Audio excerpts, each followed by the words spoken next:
সুপ্রিয় শিক্ষার্থী আসসালামু আলাইকুম। মাইলস্টোন কলেজ কর্তৃক আয়োজিত আজকের এই অনলাইন ভিত্তিক ভিডিও ক্লাসে তোমাদের সবাইকে স্বাগত জানাচ্ছি।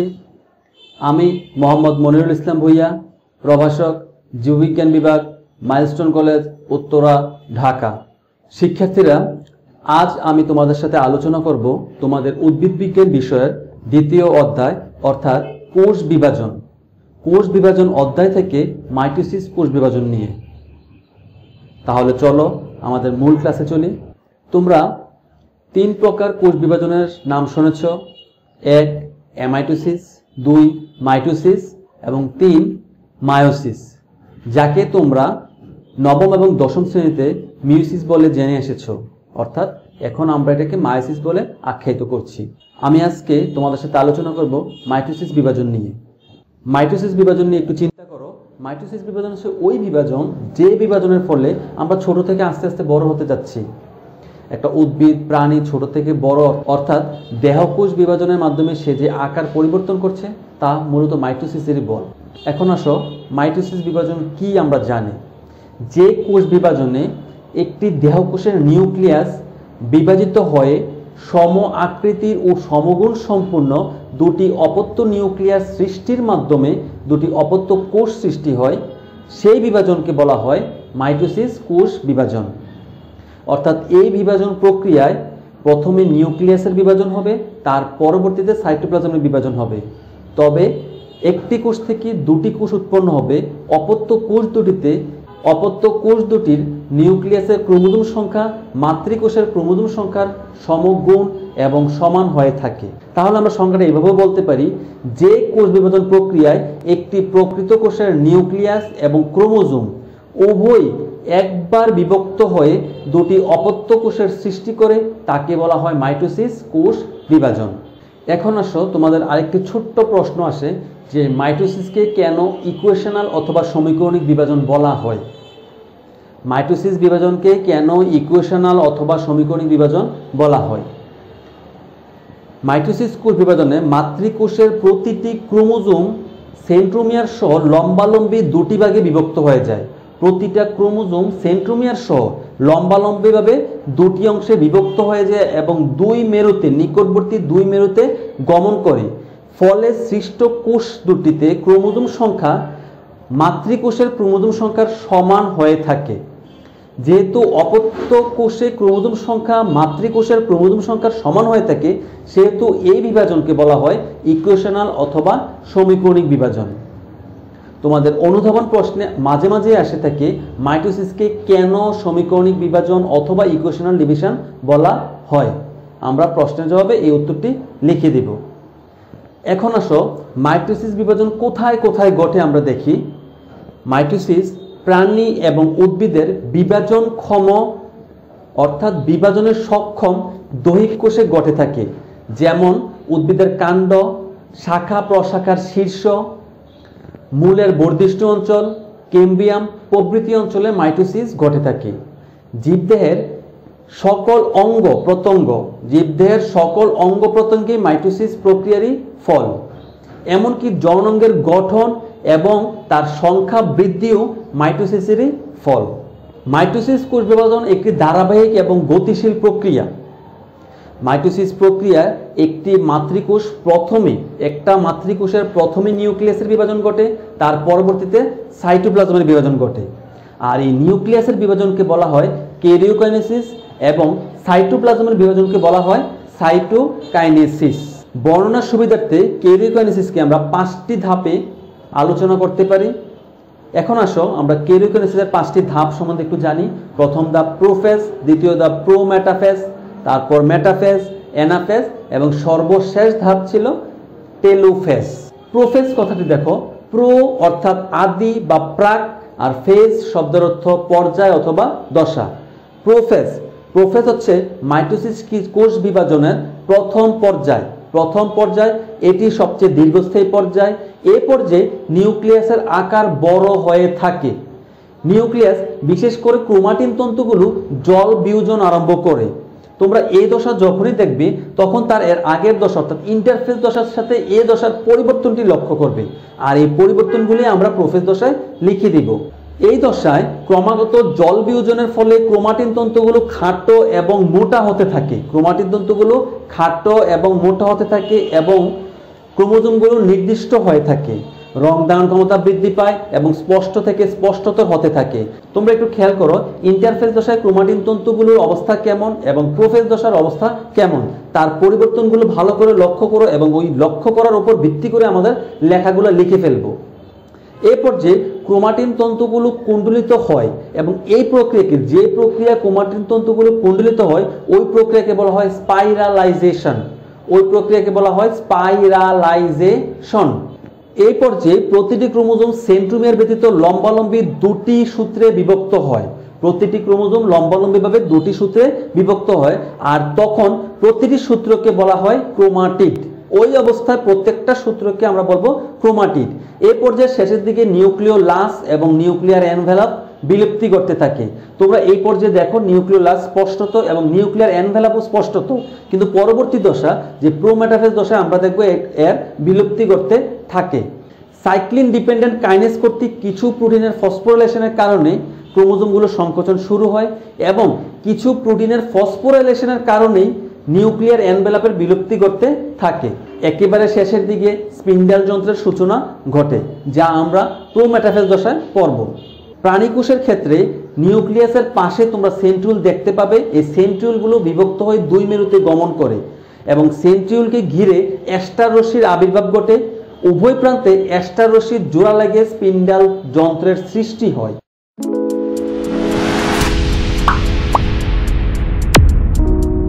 দ্বিতীয় পর্যায় হচ্ছে প্রোমেটাফেজ। প্রো অর্থাৎ প্রাক, মেটা অর্থাৎ মধ্য, ফেজ অর্থাৎ দশা বা অধ্যায়। তাহলে প্রোমেটাফেজ অর্থাৎ মেটাফেজ পর্যায়ের পূর্ববর্তী দশাকে আমরা বলবো প্রোমেটাফেজ পর্যায়।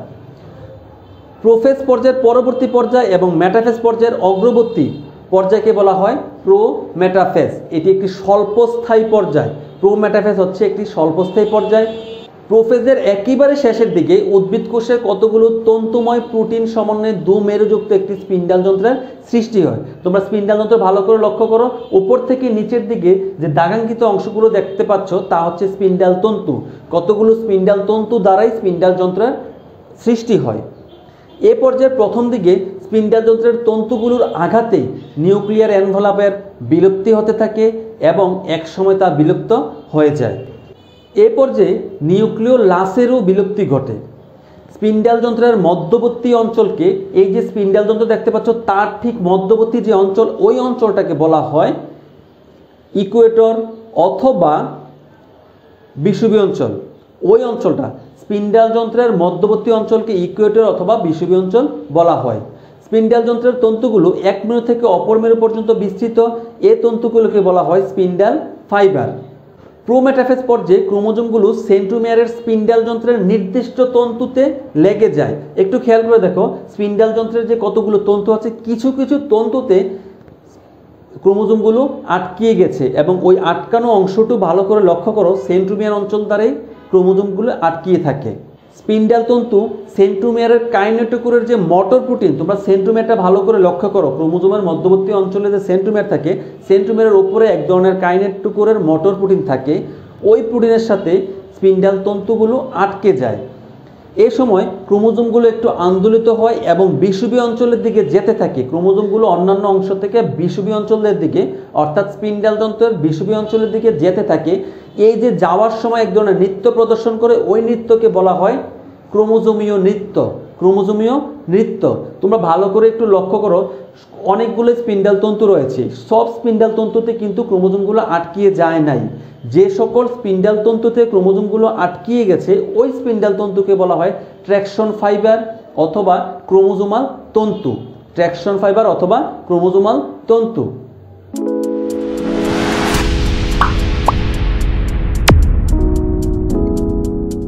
প্রোমেটাফেজ পর্যায়ের পরবর্তী পর্যায়কে বলা হয় মেটাফেজ।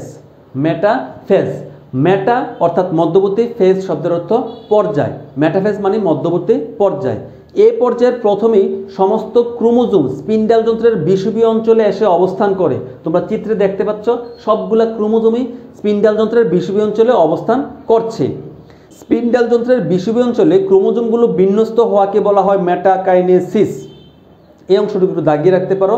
তোমাদের পরীক্ষায় আসে মেটাকাইনেসিস কি, অর্থাৎ মাইটোসিস কোষ বিভাজনের মেটাফেজ পর্যায়ে ক্রোমোজোমগুলো স্পিন্ডেল যন্ত্রের বিষুবী অঞ্চলে বিন্যস্ত হওয়াকে বলা হয় মেটাকাইনেসিস। এ পর্যায়ে ক্রোমোজোমগুলো খাটো এবং মোটা হয় এবং স্পষ্ট হয়। একটু কথা বলে রাখি, এ পর্যায়ে ক্রোমোজোমগুলোকে একেবারে স্পষ্ট দেখা যায় এবং তখনই আমরা তাদেরকে ক্রোমোজোম বলে আখ্যায়িত করি। ক্রোমোজোমের সঠিক রূপটি আমরা মেটাফেজ পর্যায়ে দেখতে পাবো। ক্রোমোজোমগুলো মোটা এবং খাটো হওয়াকে বলা হয় কনডেনসেশন। আর এটি একটি জটিল কয়েলিং প্রক্রিয়া হয়ে থাকে, অর্থাৎ ক্রোমোজোমগুলো মোটা এবং খাটো হওয়ার যে প্রক্রিয়া, ওই প্রক্রিয়াকে বলা হয় সুপার কয়েলিং। এই পর্যায়ে নিউক্লিয়ার এনভেলাপ এবং নিউক্লিওলাস সম্পূর্ণ বিলুপ্ত থাকে। চিত্রটা একটু ভালো করে লক্ষ্য করো, কোথাও নিউক্লিওলাস এবং নিউক্লিয়ার এনভেলাপ তুমি দেখতে পাবে না।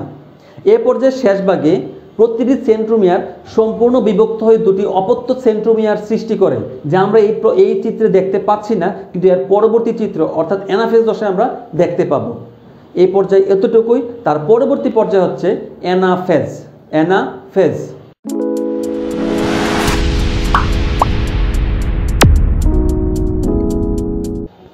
অ্যানাফেজ কথাটিও দুটি গ্রিক শব্দ থেকে আসা একটি শব্দ।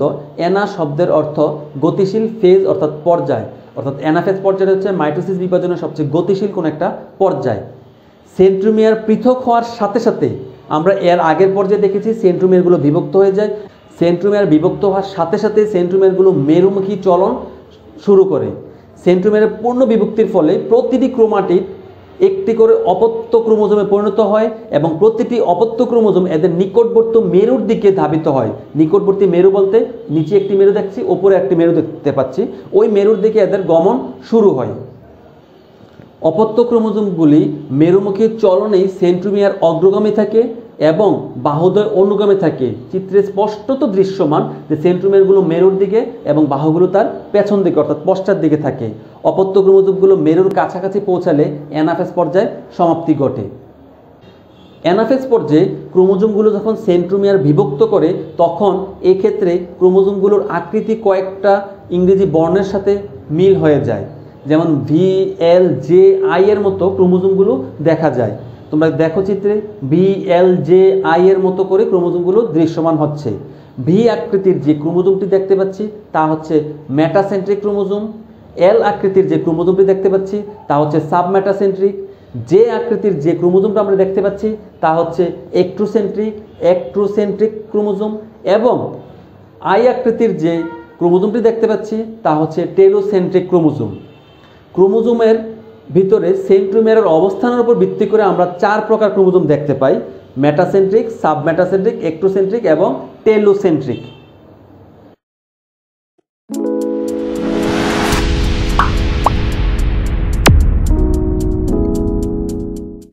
অ্যানাফেজ পর্যায়ের পরবর্তী পর্যায় হচ্ছে টেলোফেজ। টেলো শব্দের অর্থ হচ্ছে শেষ এবং ফেজ অর্থাৎ পর্যায়। দুটি গ্রিক শব্দ টেলো এবং ফেজ থেকে আসা টেলোফেজ নামক একটা ধাপ। টেলোফেজ এটি হচ্ছে মাইটোসিস বিভাজনের সর্বশেষ ধাপ। কোষ বিভাজনের এই পর্যায়ে অপত্য ক্রোমোজোমসমূহ দুই বিপরীত মেরুতে অবস্থান নেয় এবং ক্রোমোজোমগুলো আবারও জল যোজন ঘটে।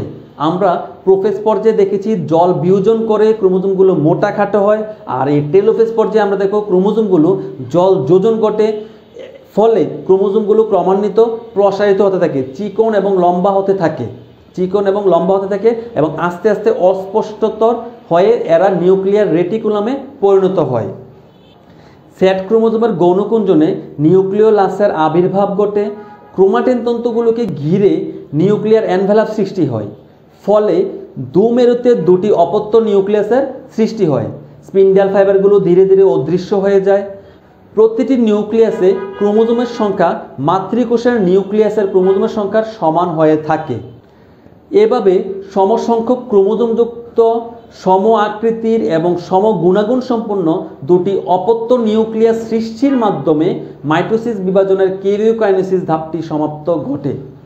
অর্থাৎ এই 5টি ধাপের ফলে মাইটোসিস বিভাজনের ক্যারিওকাইনেসিস ধাপ সম্পূর্ণ হয়ে থাকে।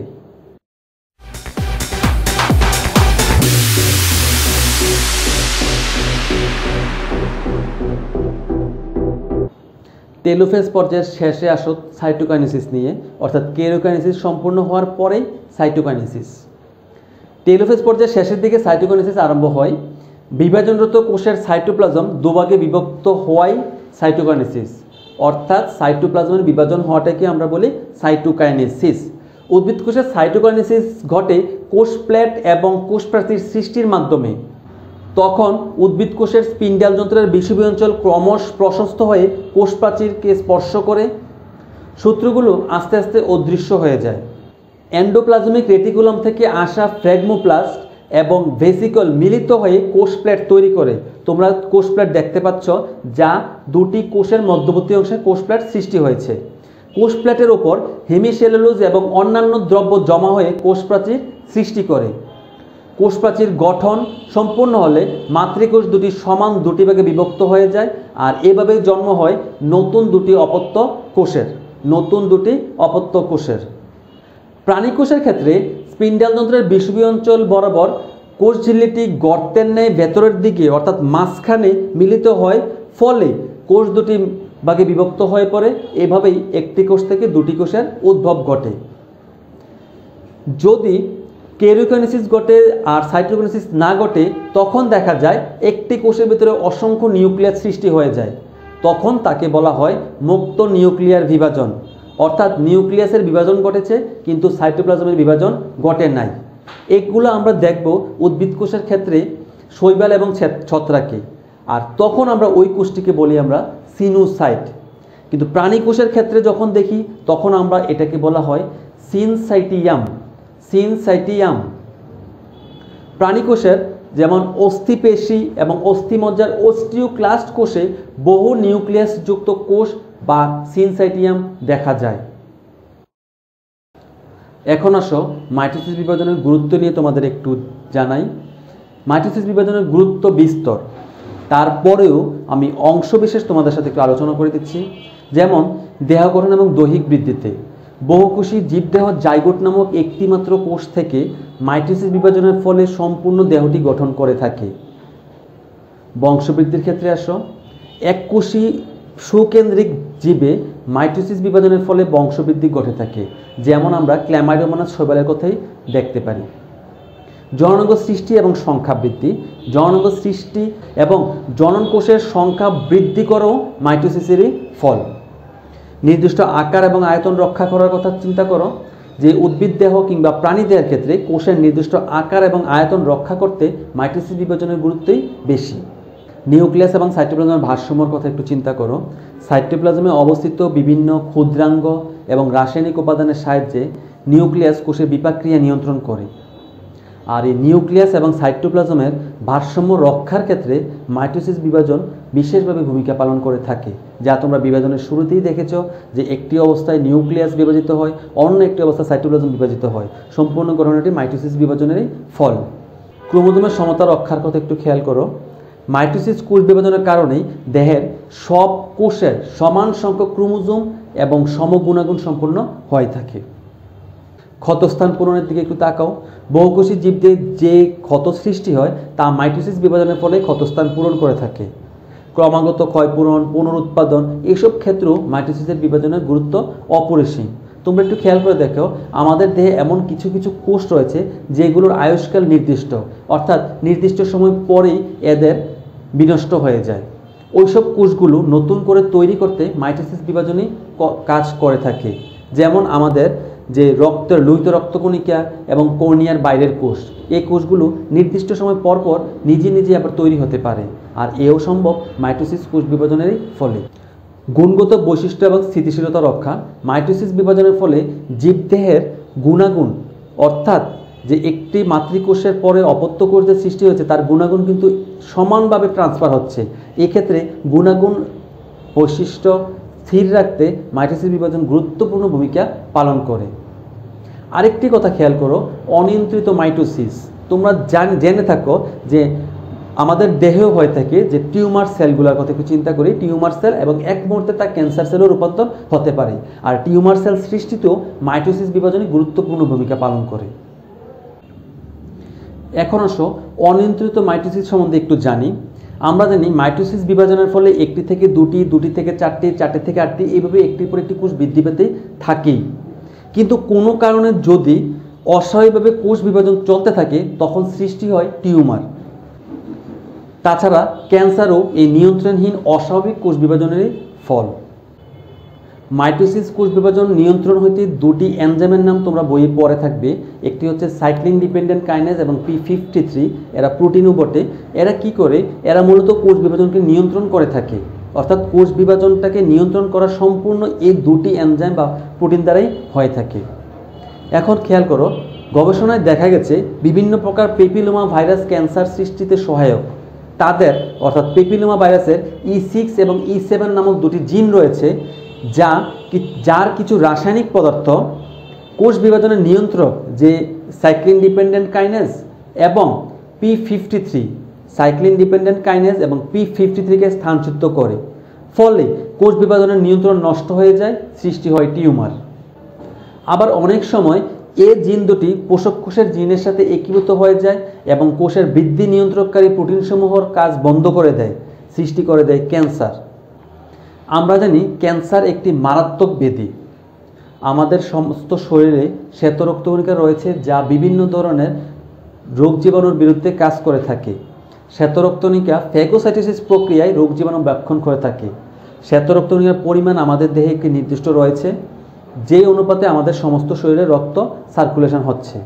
যদি কোনো কারণে শ্বেত রক্তকণিকায় কোষ বিভাজন নিয়ন্ত্রণ হারিয়ে যায়, অর্থাৎ অনেক শ্বেত রক্তকণিকা তৈরি হয়, তখন সেক্ষেত্রে রক্ত বিষাক্ত হয়ে পড়বে এবং তৈরি হয় ব্লাড ক্যান্সার।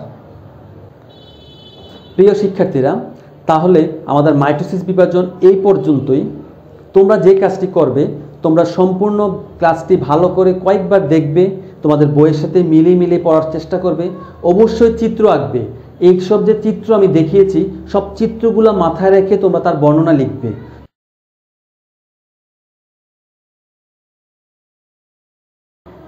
সুপ্রিয় শিক্ষার্থী, তাহলে আজকের ক্লাস এতটুকুই, অর্থাৎ মাইটোসিস বিভাজন আমাদের এতটুকুই। মাইটোসিস বিভাজন পড়ার পরে তোমরা যা করবে, তোমরা চিত্রগুলো আঁকবে এবং চিত্র আঁকার সাথে লেখা মিলিয়ে নিবে, যা তোমাদের পরীক্ষায় লিখতে অনেক সহায়তা করবে। আজকের বাসার কাজ হিসাবে আমি তোমাদের ছোট্ট একটু কাজ দিয়ে দিচ্ছি। তোমরা এই যে মাইটোসিস বিভাজনের ধাপগুলো, সম্পূর্ণ ধাপগুলো আঁকবে এবং লেবেলিং করবে। লেবেলিং করে তোমার সংশ্লিষ্ট বিশেষ শিক্ষকের নিকট প্রেরণ করবে। আর যদি কোথাও কোনো বুঝতে সমস্যা হয়, তুমি অবশ্যই তোমার বিশেষ শিক্ষকের শরণাপন্ন হবে। তাহলে শিক্ষার্থীরা, ভালো থেকো, সুস্থ থেকো। দেখা হবে নতুন আরেকটি ক্লাসে। ততদিন ভালো থেকো, নিরাপদে থেকো। আল্লাহ হাফেজ।